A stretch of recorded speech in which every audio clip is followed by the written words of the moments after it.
किंतु ये जो सुखटा प्राप्त होउची तो यही सुखटा कौन सुख केते मात्रा रे सुख प्राप्त होउची ना हमें भगवत गीता देखियो तो भगवत गीतार पंचम अध्याय 22 नंबर श्लोक रे कृष्ण कहउचंती जे एहि संस्पर्शजा भोगा दुःख जो नये बते आद्यंतवंत कंतेय नते सूरमते बुधा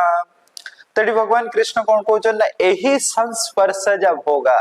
तो ए जेते प्रकार भोग विलास ना जेते गुडा इंद्रिय जनित जेते प्रकार भोग विलास माने विभिन्न स्थान को जीवा आखिरे भलो जिंस देखिबा जीवा पई भलो सुंदर खाद्य ग्रहण करिवा किंबा सुंदर म्यूजिक रे डांस करिवा सब इंद्रिय जनित सुख ना तो इंद्रिय जनित सुख को भगवान कौन कहउचती ना एही संस्पर्श जा एही स्पंसर जा भोगा दुख जोने वत्या आद्यंत बंत कंतेय हे कुंती पुत्र ए जिते प्रकार इंद्रिय जनित सुख यार गोटे आद्यंत बंत आदि और अंत अछि गोटे स्टार्टिंग अछि आ गोटे एंड अछि एटा किछि समय भल लागियो किंतु सबवेले पय भल लागियो आपण जे भी देखंतु जे अन्य जगह कोडी भ्रमण करिया पय जाय दि तीन दिन भल लागे तापर अधिक दिन रहे पय भल लागे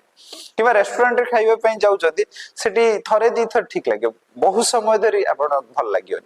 किबा आपण पार्टी रे जाउचन जहा भी करचन किछि समय पय बहुत एक्साइटमेंट किंतु तापर भल लागियो तण कोन कहचन ना एही संस्पर्श जगोगा दुख जोने बते ता सहित कोन ना ये होची एक्चुअली दुखर सोर्स काई कारण हम तो किछि समय एटलीस्ट भल लागुची ना ना कोन कहले यार स्टार्टिंग अछि और एंड अछि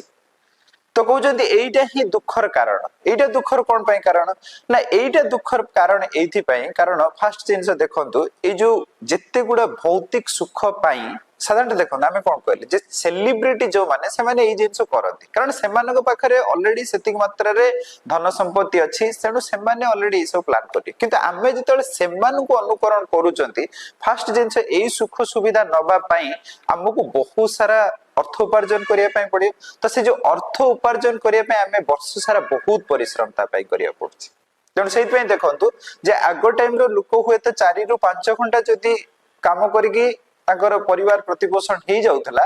तो एबे टाइम रे हमकु ऑफिस रे एटलीस्ट 8 घंटा 12 घंटा 10 घंटा 15 घंटा काम करिया पय पड़छ कोथि पय ना हमर बहुत सारा प्लानिंग अछि ना हमें ए स्टैंडर्ड रे लाइफ को बचिया पय चाहछु तेणु से सुखटा बहुत अल्प समय किंतु परिश्रम टा बहुत अधिक मात्रा रे करिया पय पड़छि।